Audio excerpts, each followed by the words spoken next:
Hello everybody and welcome to another video. Today we are going to be doing a Danganronpa 2x2 prediction video. We are going to be going over every single character and predict whether they're going to be a survivor, a culprit, or a victim. Now I want to make sure I specify for this video, we're not going to be going over like specific scenarios into like, oh, I think this character is going to kill off this character is going to beat this character, etc, etc. We're just generally guessing which character is going to end up in which categories, which is honestly something that's really hard to predict due to the complete unpredictable nature of the Danganronpa series. But nonetheless, it's going to be something that I try to do today. Also, I just want to preface that there are some spoilers for, frankly, all three of the Danganronpa games in this video, especially DR2. There's going to be a lot of spoilers in here for that game. So if you haven't already played it, I recommend doing that first. But let's get into my predictions for 2x2 and who I think is getting wiped off the board. And our first question should be, how are they gonna open up the game? How are they gonna make the most impactful thing happen possible as soon as they open up? They have a history of doing that throughout all Danganronpa games. You think back to DR1, DR2, DR3.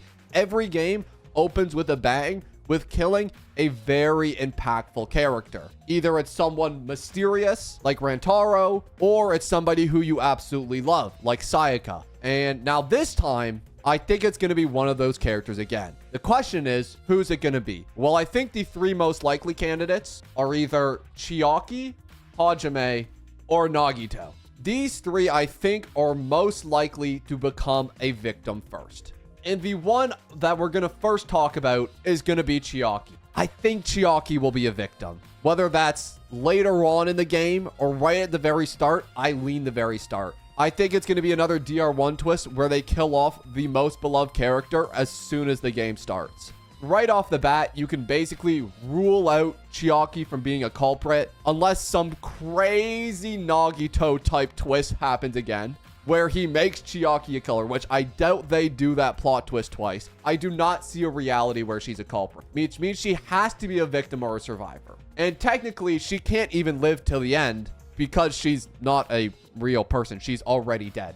She's an AI programmed into the real world. So there's actually no way Chiaki can live. So that basically means no matter what, she's gonna be a victim. Like I said previously, Chiaki is not a real person. She's an observer of the world. And her dying causes so many problems to the fundamental narrative that I think it is the best way to open up DR2. Because if Chiaki dies, what happens to Monomi? What happens to the Hope Restoration plan? There's so many different questions that I would have as a viewer that I think it's the most likely thing to happen because the Danganronpa team likes to always keep you guessing. And I also think it's the best way to change from the original narrative, because obviously they don't want to follow the original narrative of the original game, or else it would be too similar and frankly not that exciting. And killing off Chiaki at the start would divert the narrative so far from its course that it would almost be a completely different story, which I think is what they need to do to make a different compelling story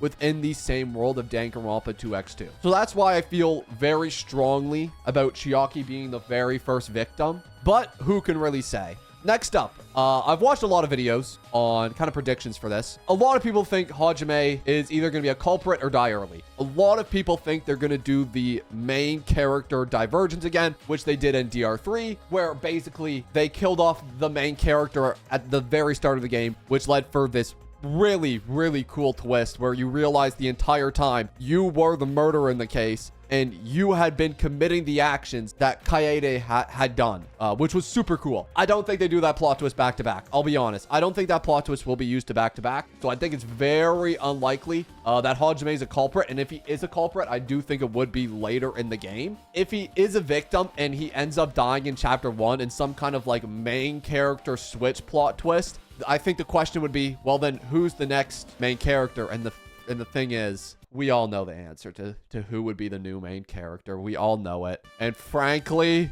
if I have to play as Nagito, I will lose my mind. Think about how free times would go with Nagito. It would be terrible. Unless he pretends to be a good guy for the rest of the game and never shows his true nature, which I'm sure he's going to do within the first seconds of the game this time. We'll get back to Nagito though, but I want you to really think, do you think the DR2X2 team is going to make you play as Nagito for the rest of the game? I just don't see it. I mean, it's possible. Bro literally does have a whole manga where the whole concept of this manga is showing you the events of DR2 from his perspective, right? So it's not like it's a impossibility, but I do think it's unlikely, and I would strongly lean towards Hajime being a survivor again. I would. Or you know what else I didn't think about actually? What if they made Makoto the MC and he went into the Hope Restoration program? Ooh, that's a possibility. Oh my gosh, there's so many variables to think about, man. But I think for right now, I'm gonna lean Hajime survivor. I will. And then the final character of that little trio, Nagito. He will either become the MC or a culprit. There's no way bro is a victim again. I cannot see Nagito being killed off by anybody. And I doubt he does the suicide thing twice in a row. Now the question is, will he become a survivor or culprit? Well, let's be honest. His nature makes him probably the most likely person out of this entire group to become a killer. He's the most naturally adept at murder. If we're being honest. But that being said, it almost makes it too bait for him to be a killer. It's almost too obvious of a twist for him to ever kill anybody because it is just that predictable. The only reason I'm going to put Nagito in culprit is because I just don't think there's enough characters left who either weren't culprits in previous cases in the last game or who have the capability to become culprits. For example, how in the world is Hiyoko becoming a culprit? That is a 4-foot tall child. Mikan's not becoming a culprit again unless they reuse that terrible twist, right? And so when I look at the remaining characters and who we have, it was hard for me to not put Nagito in culprit because I don't think there was enough characters with the capability to become culprits. But that being said, it is the DR writing team, so frankly, anything's possible. But I would lean to Nagito being a culprit. And since we were just speaking about her, Hiyoko, I can't fathom a world where Hiyoko would have the physical capabilities or mental capacity to be able to pull off a complex murder that would actually be interesting to the player. She's 4 foot tall, has noodle arms, and she can't even tie her own kimono. I just can't envision her ever being a culprit. So that leaves us with victim and survivor. This was kind of hard for me to pinpoint. She could be both of them, to be honest. She had some pretty good development in the last game after chapter 2. And Mahiru's death, which was kind of cut short by the atrocity that was chapter 3, where we saw the 3 best characters in the game just get killed off, frankly, prematurely and way too soon. But for me, personally, it's hard to lean survivor just because of how unlikable this character is for a majority of the last game. She gets a little better after chapter 2, but to me, she was still pretty unlikable. And I don't think fans or writers would want to take a character with her type of demeanor until like the final trials and the most emotional parts of the game, and you have her like stopping and dissing people while they're down. But who knows, maybe she has a redemption arc kind of like Fuyuhiko does. But for right now, I would lean victim. And then let's talk about her best friend, Mahiru. This was a really hard one for me to place when I was kind of writing out my script for this video. She's a good-hearted character, but also has a lot of trauma due to her backstory, which is revealed in chapter 2 after her death. But obviously they're not going to use this plot twist again. They're not going to reuse plot twists. So then where does her place really come in the story? What purpose will she serve as a character? Will she still play a role for Hiyoko as a motherly type figure again? How will that play out? I have a lot of questions about what they'll do with her character and how they're going to create her that I find it hard to really pinpoint her in one of these, because I really could see her being any 3. I think she has the capabilities, the mental capacity to be able to become a culprit. I don't think it's likely due to her nature to just being a genuinely kind-hearted person. So I don't think it's likely she becomes a culprit unless in a scenario where maybe it's to protect someone or someone she loves, kind of like, you know, a Gundam case. In that sense, I would kind of lean survivor or victim. I would lean victim. And my reasoning is because I don't think she has as much potential for growth as other characters that I see down here do. Her backstory, at least from her free time events, to me wasn't nearly as interesting as some other characters. There's a lot of other characters I would personally like to see grow and have a lot more potential as late game characters to bring into the end of the story, or have like emotionally impactful deaths or moments that I just don't think Mahiru would necessarily be able to provide, just knowing who she is. So I think it's likely that she becomes a pretty early on victim. And speaking of Fuyuhiko, why don't we just talk about him? And I think I'm going to talk about him and Peko in the same sense. We already know all of their plot twists as characters. We're going to know off the start of the game. And I think the Danganronpa developers are going to assume that we know off the rip that these two are related. She's his bodyguard, and knowing that that relationship is already a thing, I think it's going to be interesting to kind of see how they're going to, you know, provide that to us as viewers. Are they going to tell us off the rip? Are they going to kind of hide it? And I think that aspect will play into whether or not they're more or less likely to become killers. I think if they hide it, then it's more likely. If they just reveal it right away, I think it's less likely. But I think the writing choice that is most likely that the Danganronpa team is going to do is going to be kind of like the opposite of what they did with DR2, because they don't want to be too predictable, right? I think instead of Fuyuhiko being left alone without Peko, I think it's going to be Peko left alone without Fuyuhiko. That's what I think they're going to do. And it's going to be interesting to see how Peko is going to manage without the one she loves, the one she relies on for all her orders and choices in life. And she can't actually operate as a person without his order. And I think the most interesting writing choice would be killing off Fuyuhiko, either as a culprit or a victim. I would probably lean victim. I do. I think Fuyuhiko is more likely to be a victim than he is a killer. Although I will say, before chapter 2, I did think bro was definitely going to be a killer in the last game. This game, I think it's less likely. I think he's more likely to be a victim. And I think Peko is going to be a really interesting and deep survivor of this game. That's my personal prediction on those two. Next up,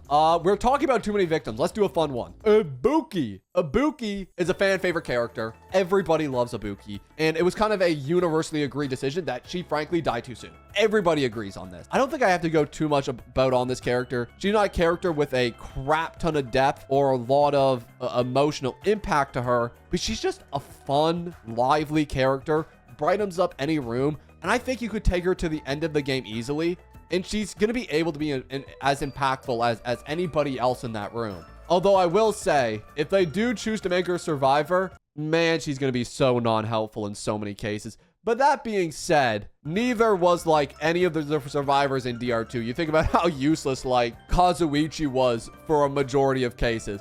It's fine though. Hajime will carry. And you know what? That's also another good reason I think Peko lives a little bit longer. It's because she has so much rationale, so much knowledge, and I think she's going to be a generational help in late game cases. When they start to get more tricky, I think she'll come in clutch. And I think Ibuki will be one of those fun, loving type characters who you're just happy to see make it through because she's just such a fun character. I think that's a little bit of also personal bias because I just love her so much, but that's me.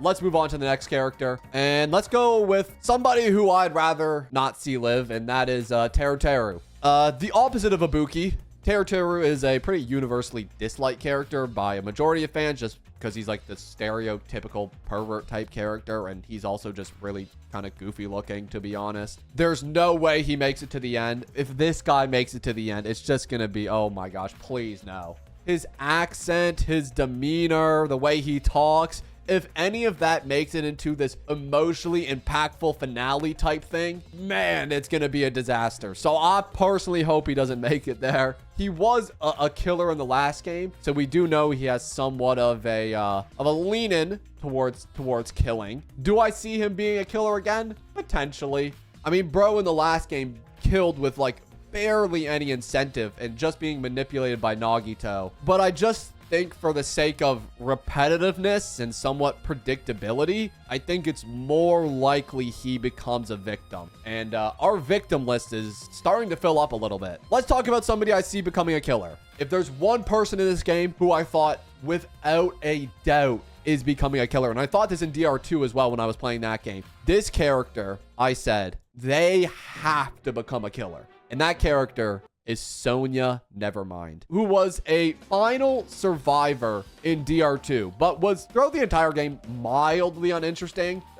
She was mostly used for like gag humor or her crazy one-liners. Her interactions with Kazuichi and Gundam were super funny, and she's generally a pretty likable character. But one interesting fact about Sonia is she has a extreme fascination with serial killers, which is a core part of her character, which is never used as a point with her throughout all of DR2, other than in case 2 with Sparkling Justice, and that ended up being a red herring. I think now is the most opportune time to use that plot twist and make her follow after her idols. I really have a guttural instinct that she will follow in her predecessor's footsteps and become a killer, just out of pure love of the game. And like I said earlier, out of everybody in this game, I think she is the person I think most likely to become a culprit, easily.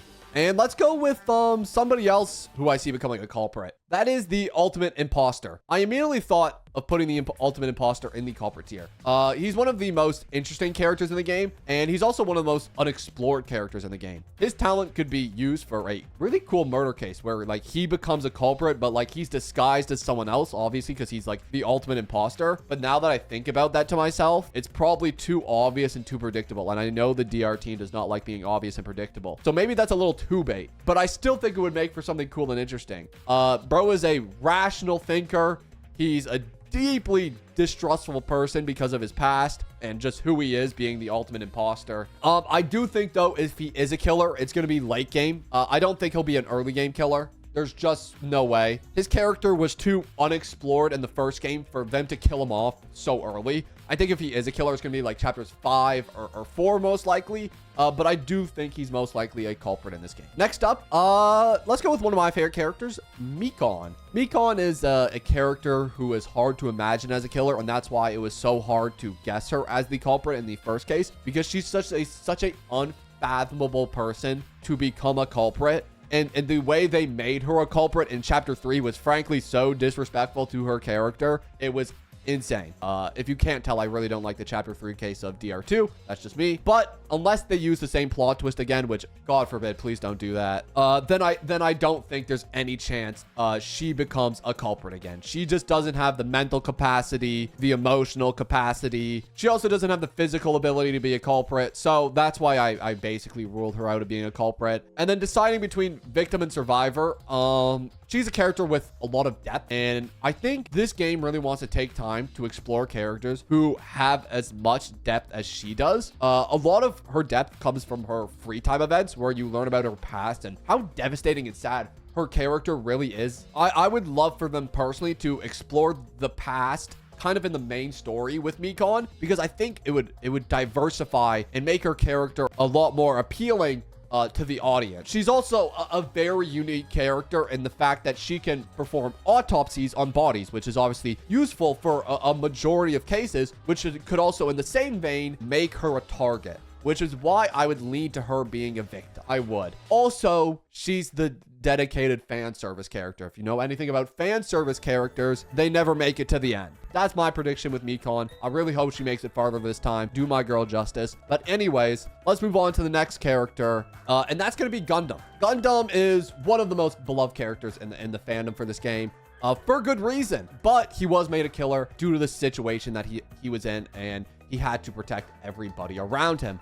He's generally just a good-hearted dude, unless he's in a scenario like that again, where he has to protect his friends or his family, or maybe his hamsters, who knows. Then I just don't see it likely for Gundam to become a killer again. Also, I want to believe in my heart of hearts that they wouldn't do that to my boy and make him a culprit 2 times in a row, but that's just maybe a little bit of my personal bias. For Gundam, between victim and survivor, it's kind of hard for me to really choose. I think he really could be either of them. I'm going to put him in survivor because I think they need to balance out the male and female ratio with survivors. And like half of the male characters in this game, I see becoming either culprits or victims. So I'm going to put him in survivor. Also, I think it's a bit of my personal bias and I really want to see him live till the end, to be honest. But yeah, we really don't have that much to go off of. So that's my personal prediction with Gundam. And let's go to Nekomaru then. So it might just be a simple thought, but Nekomaru is probably the most physically capable character of becoming a culprit, just due to him being like a whole beast of a man. I mean, bro could probably tear you apart with his hand. but he is a good-hearted dude. And I find it hard to believe that he would become a culprit unless it were in the sense of a Gundam Case 4 type trial where he had to become one in order to protect the group or maybe somebody he loved in his background, similar to like a DR3 plot twist with Kurumi where he feels inclined to kill to protect someone he loves or holds dear. I think in that case, he is more than likely to. I also think he's a character that, unlike a lot of the other characters in this roster, has the intellect and skills required to make a interesting and insightful case. And I think, again, it's likely to be one of these sad kind of chapter 4 or 5 cases where Nekomaru is forced or maybe led to becoming a culprit in order to protect someone he loves. Kind of like if he won the battle against Gundam type thing, right? Now, that exact scenario might be a little too predictable, but I do think there's 1,000 other scenarios they can make in which Nekomaru could definitely be one of the culprits. Next up, Kazuichi. He is my personal favorite character in this game. I love Kazuichi, but my subjective bias aside, I don't think he lives till the end again. I don't. Now, however, he is a mechanic, and mechanics have a really good rep in DR games. They have a track record for living long, and that's because of their necessity in the story. You think of Kazuichi fixing the broken elevator in DR2 Chapter 4. You think of Miuruma making the drone for Chapter 1 of DR3. These are actions that are only possible or could be accomplished due to them being the ultimate mechanic or something of that nature. And so their ultimate talent becomes really important and essential in nature. And so I think if Kazuichi is a victim, he's likely to be killed off in either chapters like 4, 3, that type of place. I don't think they'll kill him off in 1 or 2.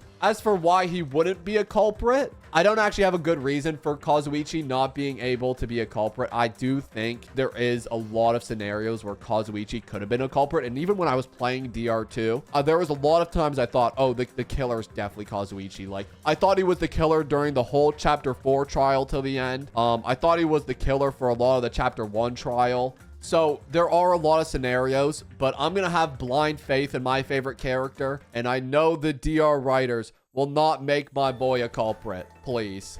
So I'm going to put him in the victim category. And second to last, we have Akane. Frankly, I'm just going to be real here. Akane doesn't have the mental capacity to commit a intriguing murder case in Danganronpa. She could just punch somebody, they explode, that's it. But that's not how Danganronpa does their cases. The characters who end up committing these acts usually have very intricate, detailed plans, and I just don't think Akane is capable of making that sort of plan. So for me, she's automatically eliminated from becoming a culprit just because I don't think she has the mental capacity. Akane was a survivor in the last game, and to be honest, I think she's the most likely character to be a survivor again. This is mainly because of her backstory. It's a very dark, pressing one, which again, I feel like goes mostly unexplored in the original game besides her free time events, and I would love for them to explore it in the main game because it's really interesting and it really makes up a lot of her character, and you don't understand necessarily a lot of her actions if you don't fundamentally understand what made her her. So I really hope they explore it in the main game. And the other thing is, I just can't fathom anybody killing Akane. She's strong. She's self-sufficient.